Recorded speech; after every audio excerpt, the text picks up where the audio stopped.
Hello and welcome to Indian Standard Time. I'm Siddharth Varadarajan. As the world's media is full of stories of the terrible reception that Syrian refugees have received in Europe, are we in India and the rest of Asia guilty of ignoring an equally tragic story of refugees in our own neighborhood? I'm referring, of course, to the movement of Rohingyas from Myanmar to any country in the region that will have them. Joining me to discuss the Rohingya crisis is Lilianne Fan, co-founder of the Geutanyoe Foundation, and of course a leading organization, leading activist in the field of Rohingya refugees in this region. Welcome to the show. Thank you, Siddharth. Why don't you start by giving us the broad picture of the sort of numbers. We know that there were large numbers of Rohingya who were leaving Myanmar 6 to 8 months ago, finding an uncertain refuge across the region. Is the exodus still carrying on? Are there problems in so-called host countries that they have been unable to surmount? Give us the sense of where things stand right now. I think one of the most important things to remember, first and foremost, with this movement of Rohingya refugees to the larger region is that it's not a new phenomenon. I think it really hit the mainstream media earlier this year because there was this very dramatic abandoning of boats in the middle of the Andaman Sea. But in fact, this movement has been taking place for many, many years now. Right. And if you look currently just within the Southeast Asia region, within countries like Malaysia and Thailand, you have more than 150, some people say, 150,000 Rohingya refugees, many of whom have left in recent years, particularly since violence broke out in Rakhine State in 2012. But actually, this exodus has been happening for many years now. And the trigger, of course, is the fact that Rohingya do not receive even basic rights in Myanmar. They are not recognized as citizens, and that's been the case since 1982. So if you really talk about triggers and what sort of the driving forces are of this exodus, it started all the way back in 1982 and perhaps even earlier actually, when you did start having violence and tensions between the Rohingya community and the Rakhine Buddhist community, and discriminatory policies that have been put in place by the military government and in fact still remain today, even after Myanmar has gone or starting to go through its period of transition to democracy. Right. So we're talking about hundreds of thousands within the region, and it's a steady flow. It's not a flow of refugees that is going to end anytime soon unless you really do start to see a change in Myanmar in terms of actually being able to extend basic rights, rights to education, rights to health, and rights to work. Right, exactly. Which countries in the region have been the most receptive to the Rohingyas? It's a bit of a difficult question because if you talk about numbers, which country in the region has the highest number of Rohingya refugees? That would be Malaysia, which is my country. However, they're not recognized as refugees. There's actually no country in the region that actually has signed the Refugee Convention. Right. In ASEAN, there are only two countries who've signed. That's Cambodia and the Philippines, and those are not countries where you generally have, Rohingya refugees arriving in any at any scale. So for Malaysia, there's a large number, but what kind of protection do they have? Right. What kind of recognition do they have?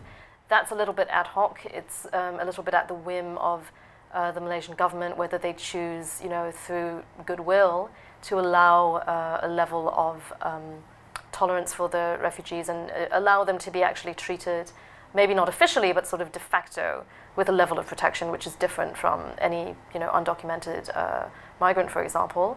But if you ask me, actually for the country that respects refugee rights the most at this time, I would really say it's Indonesia. Even though the number of refugees in Indonesia, if you compare it to Malaysia or compare it to Thailand, it's far lower. It's about 17,000 refugees across the board, including Rohingya. Indonesia does make a distinction, even though it's not a legal distinction at this point, because they too have not signed the Refugee Convention. But in policy, they do make a distinction between refugees and economic migrants, for example. And it was very clear with this recent boat crisis that, in fact, the Indonesian government worked quite hard to make that distinction. And the boats actually had two main communities within them. It was the Rohingya community, who of course are very clearly refugees, but also you had many Bangladeshis. And the Bangladeshis are a more complicated group in this case, because there were people who were clearly, economic migrants. Migrants, but there were also those who were victims of trafficking. Right. And I think that there it became, quite clear that the Indonesian government was working very hard to make that distinction, to say, okay, So they work with the UNHCR to make this? They do allow UNHCR to work, and I think if you look at, which country allows actually better access for organizations like HCR, but also the International Organization for Migration, for example, that Indonesia's been doing a very good job, I think, in the fact that it does recognize the specific mandate that particularly HCR has to determine the status of refugees. That's something that actually really needs to be encouraged, and the Indonesian government at the moment is actually looking at domestic law. They've drafted a presidential regulation which actually looks at how to frame this whole question of displaced people and asylum seekers in particular within domestic law. Right. Do you think the situation of the Rohingyas in Myanmar might change as the democratic process, such as it is, gets deepened? They've recently had elections. The NLD has won a thumping majority, and will obviously, their nominee will be the next president. Do you think the conditions now exist for a more humane resolution of this problem within Myanmar itself? I mean, everybody, of course, is very enthusiastic about the NLD landslide in Myanmar. I think those of us who work on the Rohingya problem are probably more cautious. It's not so easy to be that optimistic, even with the NLD win, because in Rakhine State, where the Rohingya are from, there was another landslide, and it wasn't the NLD. The landslide was actually the Arakan National Party, the NAP, sorry, the ANP. And the ANP is an ethno-nationalist party. They won the majority of the 17 seats. So hardline Buddhist sort of attitudes? Yes, I would say, it's not, I would say it's not really a Buddhist attitude even. I mean, they use the rhetoric of Buddhism, just as, political Islam, Muslim parties use the rhetoric of Islam, but, what is it really driven by? It's driven by a kind of a xenophobia. It's driven by racism. At much deeper level, it's racism. And it's really driven by the perception that the Rohingya are not from here. That they are foreigners, that they were brought in under the British, during the colonial period. And I mean, it's a complicated history, like any history in the entire region. I mean, obviously, in the region is full of movements of people. Precisely, and I think the illusion that somehow there are these pure communities anywhere is such a myth. I think it's a very dangerous myth, and I think that it's something which is really a concern within the ASEAN community. Here we are, and Asia Pacific more generally, talking about how we are sort of rising powers, and we're moving forward and we're so advanced, but actually some of the concepts that exist at the social level and at the kind of political rhetoric we use is actually incredibly parochial and very dangerous, and really works against a kind of a universalizing ethics. And I think that's the type of thing that we're seeing in Myanmar at the moment post-election, is that you have on the one hand this democratizing force, but on the other hand, in some of the ethnic areas, you have and it's not so black and white. You have some ethnic parties who are genuinely democratic and are also adhere to sort of more universalistic and pluralistic ethics, but you also have parties which don't adhere to that at all, actually. They're very much based on one ethnicity, and have a tendency to really drive home these kinds of platforms and campaigns which are very anti the other, in this case, anti the Rohingya, and in a wider sense also anti-Muslim, but it could be anti other minorities as well. The Myanmar government, of course, denied any complicity or involvement in the horrendous violence that we saw a couple of years ago against the Rohingyas, but The fact is that whether it's discrimination in terms of access to services or simply, a fundamental thing like your right to citizenship, it's clear that the anti-Rohingya policy is driven right from the very top. It's in a way worked into the identity of the Myanmar state today. Very much so, and that's really the problem, Siddharth. It's an identity issue, and I think the whole sense of belonging. This is the real crisis. I mean, who belongs to Myanmar? Who belongs to the Burmese community and the Burmese polity? And I think that sense of identity, it's been for so long defined according to certain, certain sort of lines, certain fault lines. One is religion, another is ethnicity, another is, quite frankly, race. It doesn't get talked about in those terms necessarily, but it's still a very strong driving force. And I mean, that's not unusual in former British colonies. Right. This country is, a former British colony. We are too in Malaysia, and I think that there's a certain legacy that comes with that history of British colonialism. But at the same time, here we are in post-colonial times, and in fact, through a process of, reform and democratization in Myanmar, you would hope that these issues would be addressed. But I think that even the willingness to sort of address them is not necessarily, it's not strong enough, and I would argue it's not even strong enough within the NLD. And I do have... And so that's, I was going to come to yes. More than the NLD. I mean, Madam Aung San Suu Kyi, who is this icon for democratic aspirations and the pro-democracy movement, but she's been silent on the violence against the Rohingyas, on discrimination, the rendering of statelessness. Are you hopeful that this was a tactical silence on her part just to get over the election period, or do you think there's a more fundamental problem here? I am one of those who believe that there's a more fundamental problem. Okay. I think that there's a degree to which she was being tactical, and she has come out... Picking her battles, Picking her battles, of course, and she has come out, since the election to say that she is very, she's very committed to protecting minorities. However, I believe that she means minorities who are already recognized as citizens. I don't think that she actually does mean... And there's a long list of so-called national races which have recognition even in the military. Yes, there's a list of 135 exactly, but the Rohingyas are out of national that. groups. They were never included in that group, and this is why when you constantly hear officials from the Myanmar government say things like the Rohingya don't exist. What they mean is they're not on that list. Yeah. They don't exist as an official, ethnic group recognized on the official list.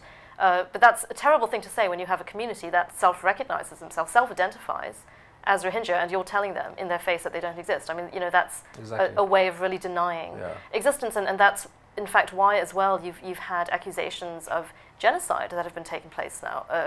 Trying to describe actually the situation in Rakhine State not only as crimes against humanity and worst forms of discrimination, but actually either already a genocide or certainly on the road to genocide. And I think we need to, whatever one's opinion is in terms of the specifics and the semantics, I think that we need to take those allegations incredibly seriously. And I do believe that we are at the point where a genocide is very possible and we have all the ingredients laid down. And, genocide is not only something that's top-down, it's something which, in fact, also, in the case of Rwanda, for example, it requires also participation at the local level. Right.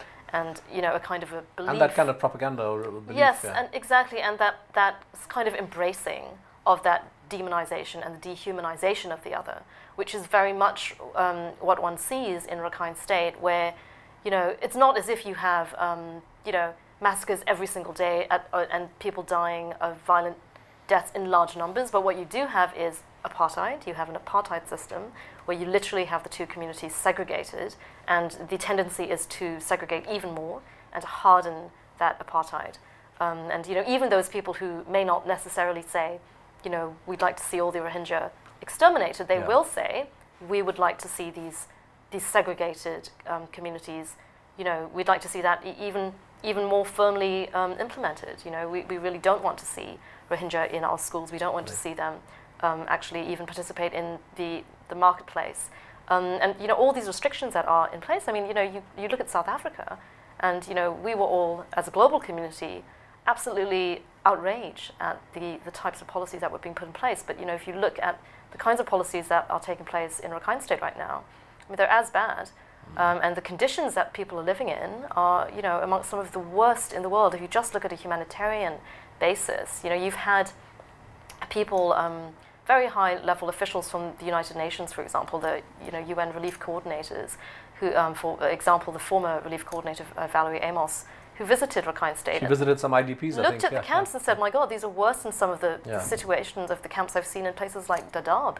You know, and Dadaab is one of, you know, it's the largest refugee camp in the world. It's, you know, very severe conditions. And, you know, here are people who are coming to Rakhine and they're shocked. Seasoned aid officials, seasoned humanitarians. What's the scale of, how many people are in IDP camps inside Myanmar itself? So the population of the Rohingya in Rakhine State is around 1.3 million. Out of that, you have 140,000 who are still displaced since the 2012 violence.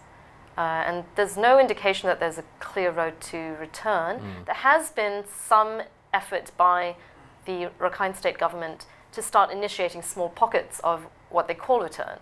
It's actually sort of moving some families back, but they were sort of adjacent to, you know, they were displaced not very far from their original plot of land. So there is, in that sense, there are a few movements and a few pockets of what I would say are quite hopeful, you know, hopeful tendencies. Whether or not you can scale that up, I think, is the challenge. Right. And whether scaling up, you know, any good practices will be tolerated is really the challenge as well. So it's a very complicated issue because you can't, it's not easy to lay the blame on one party.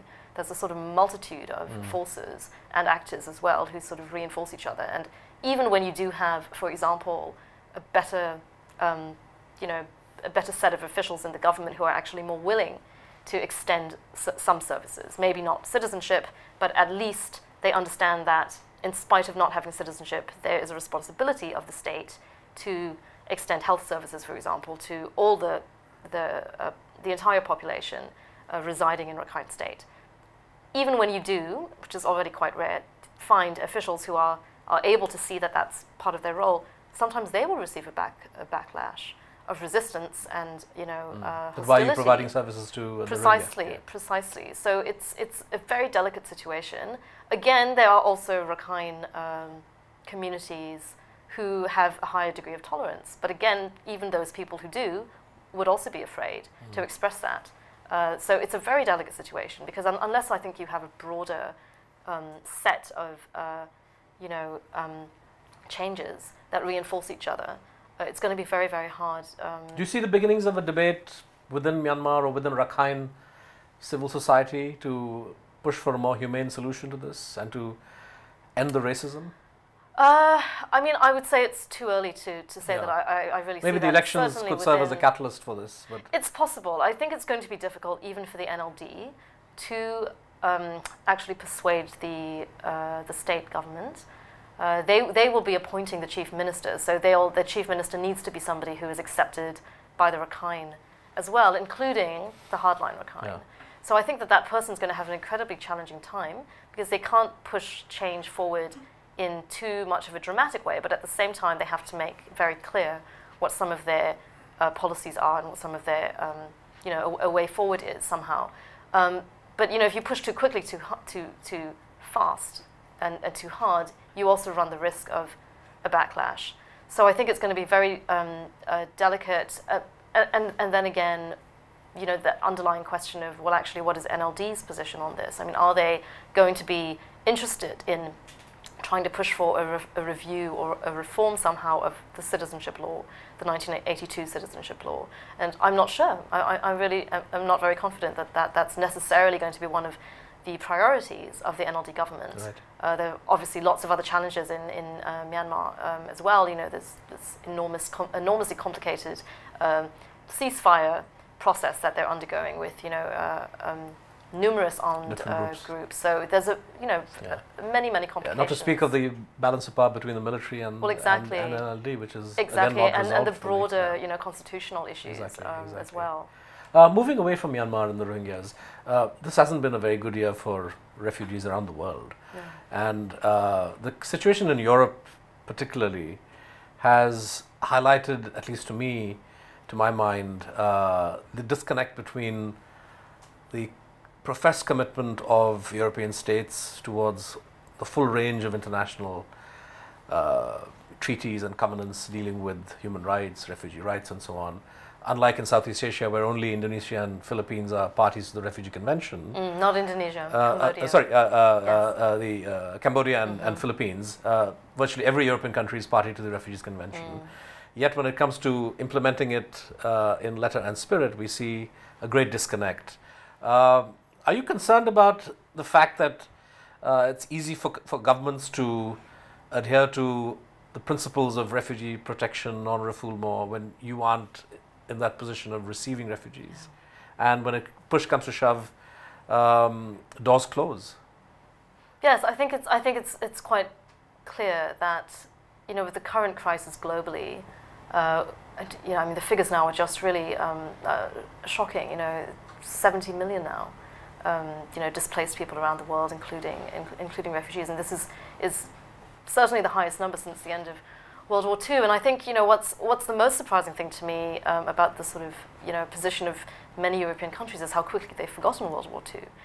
You know, that they're not actually relating this to the fact of their own history. I mean, you know, it's not by chance that it was, you know, World War II that actually pushed for the creation of the United Nations, and, you know, actually through the entire crisis that led to World War II, where you actually had the emergence of these frameworks for refugees. Exactly. I mean, all these conventions that we cherish now, Refugee Convention, Genocide Convention, all were the product of World War II. Precisely, and I think that's, you know, it's very interesting to me to see the kind of debates and reactions within Europe, because, you know, that was so much the kind of home, if you like, or the location, right, the geography that was really, you know, under the most contestation at the time, and where those, you know, these political dynamics were being played out, and the humanitarian crises, you know, as a result of that as well.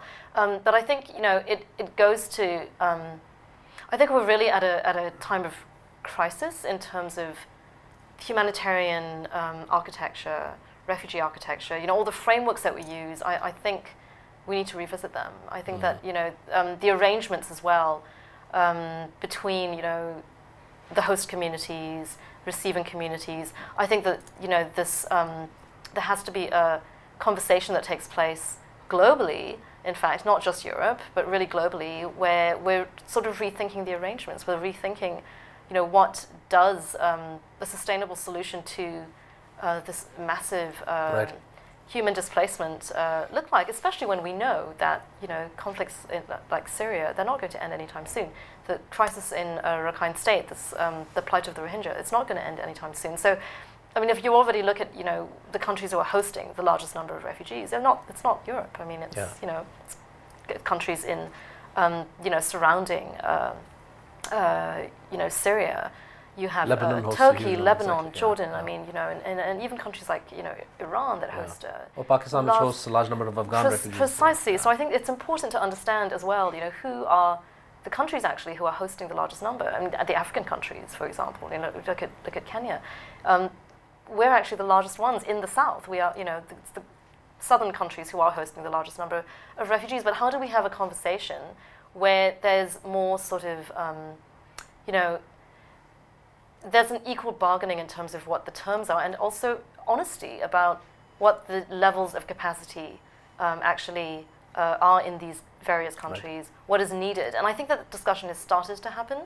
But beyond the states, I think that what's really interesting as well is the fact that actually at the level of local communities, and this is everywhere. You know, I see it in Europe, but I also see it in Southeast Asia, where I work. Local communities are taking things into their own hands. You know, you see local citizens throughout Europe, as we saw in Southeast Asia as well. You know, these are the people who are going out to volunteer. Right. You know, large numbers of volunteers are going out to Greece, for example, to help to literally rescue refugees from the boats, to help with disembarkation. In the case of the Rohingya who arrived in Aceh, it wasn't any of the governments who rescued them. It was fishermen. It was poor fishermen on 3 occasions from 3 different districts in Aceh who actually took it upon themselves to go out. And the interesting thing there for me is that, you know, it's not only about saying, well, maybe, you know, action is sort of shifting, or, you know, where does this humanitarianism come from? It's also to say, I mean, certainly from something that we saw in Aceh, you know, what's the basis of action? What motivates them to act?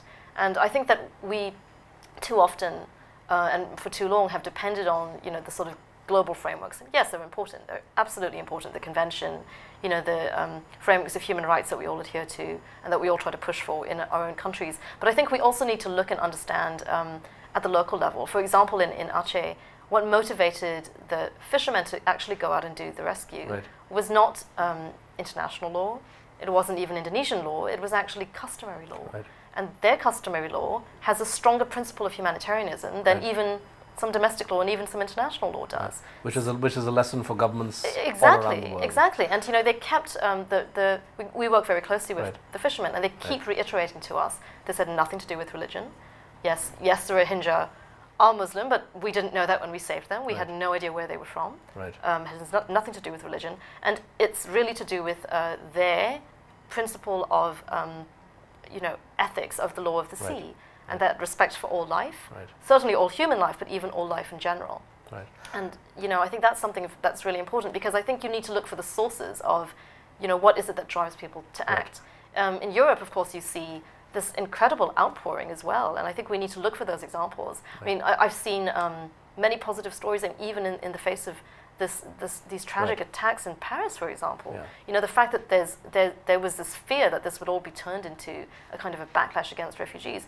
French citizens are coming out very strongly and saying no, and of course even the French government as well, saying no, we will take refugees. So I think there is that kind of movement, in spite of, you know, certainly I think across the board not enough acceptance. On that note, we're completely out of time. We'll have to end it there. Thank you so much for joining us, Lilianne Fan. Thank you very much. Thank you. That's it for this episode of Indian Standard Time. Do join us again next week with another guest.